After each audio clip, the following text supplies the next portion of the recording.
and welcome to Nutrition Talks. This week I will be speaking about women's health and eating and training around your menstrual cycle. So first things first, I want to go into the 4 phases of the menstrual cycle. So first phase is the menstrual cycle, where the uterus sheds its lining and you bleed, and that is your menstruation on a monthly basis. Roughly lasts around 1 to 7 days. Symptoms vary woman to woman, but do include cramps, migraines, headaches, excessive bleeding, low energy, and debilitating pain for some women, unfortunately. So the next phase is part of the follicular phase, and the lining of the womb thickens in preparation for the egg.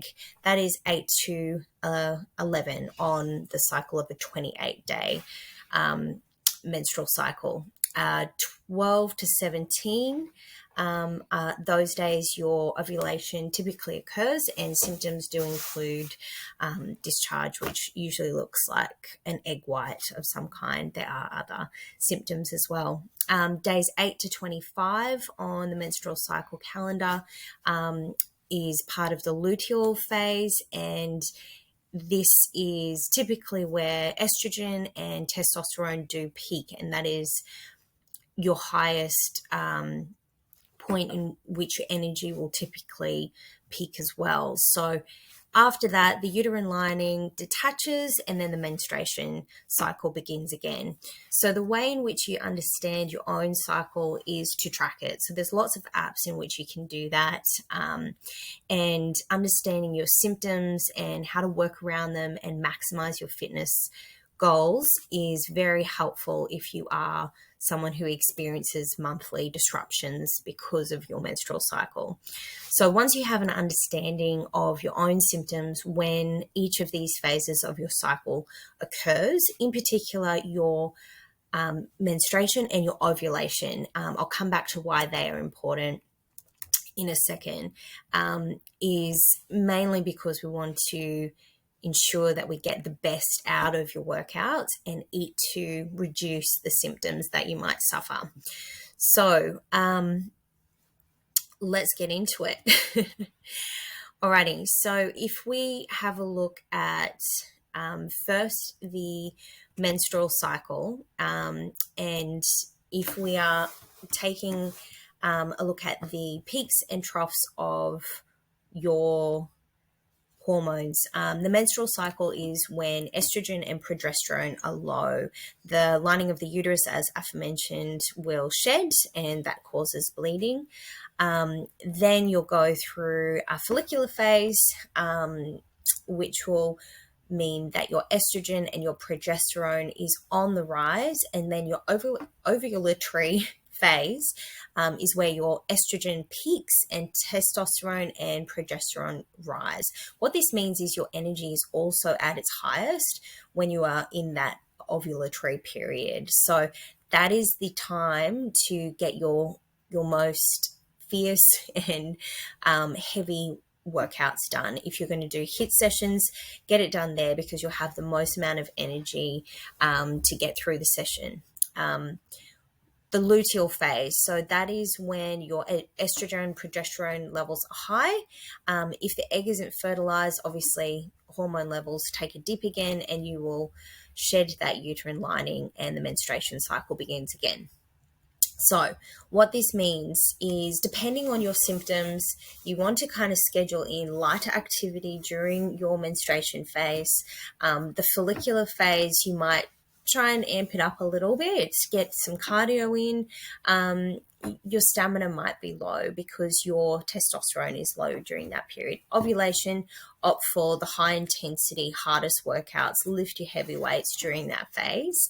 And your luteal phase is a bit of a mix. So you'll still get that high from the ovulation phase, and then you'll dip again at the end of that luteal phase because of the menstruation cycle. So kind of just get an understanding of your own body and when those highs and lows are, and embrace it, and make sure that you take the opportunities when you do have those high energy periods, and cater your workouts and just adjust as needed when you do have those dips in energy and hormones.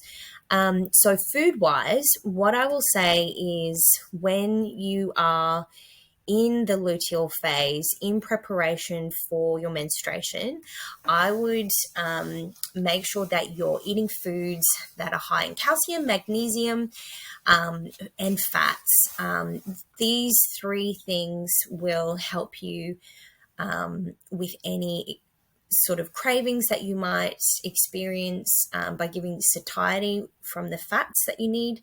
Calcium and magnesium assist progesterone production and ease the symptoms of premenstrual cramps and headaches, and sort of those negative physical symptoms that you might experience. Foods that you can eat: pumpkin seeds, chia seeds, cashews, avocado, dark chocolate, 70% to 90%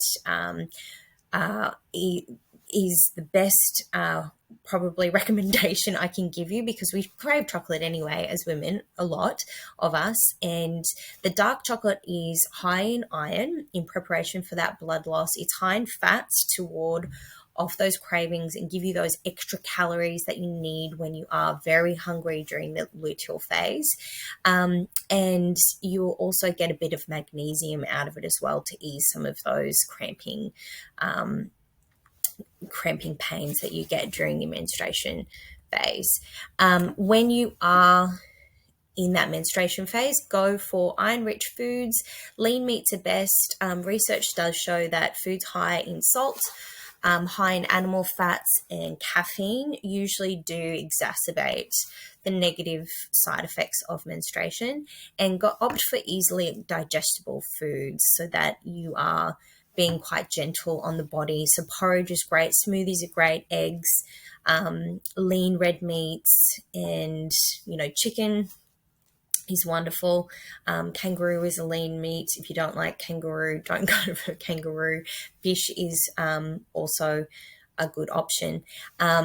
In your follicular phase, this is where you would go for protein and complex carbohydrates. So focus on whole grains, legumes, oats, rice, quinoa, kidney beans, black beans, and lean protein: chicken, fish, turkey.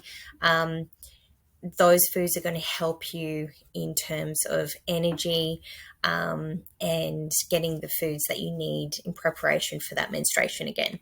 Ovulation. So this is when the energy is high and where you should opt for cruciferous vegetables, broccoli, Brussels sprouts, cauliflower, bok choy to support estrogen and metabolism. So also make sure that you're getting enough carbohydrates to fuel those high intensity workouts. So possibly go for those complex carbohydrates that I've mentioned: oats, rice, quinoa, legumes. And then we start all over again. So back to the luteal phase, focusing on the fats, the magnesium, calcium, for easing PMS symptoms and assisting in progesterone production, to ensure that you are also feeding your body when you do have those hunger spikes. So the luteal phase right before your period is quite commonly like a phase that most women will get an increase in hunger. So allow yourself to eat about 100 to 200 calories more and opt for those foods high in calcium, magnesium, and fats to ease the PMS symptoms and give you those extra calories: pumpkin seeds, chia seeds, cashews, avocado, dark chocolate. As I mentioned, dark chocolate with almonds is a wonderful choice. I hope this helps, and make sure to let me know what you think of this nutrition talk, and have a wonderful week. I hope it was helpful.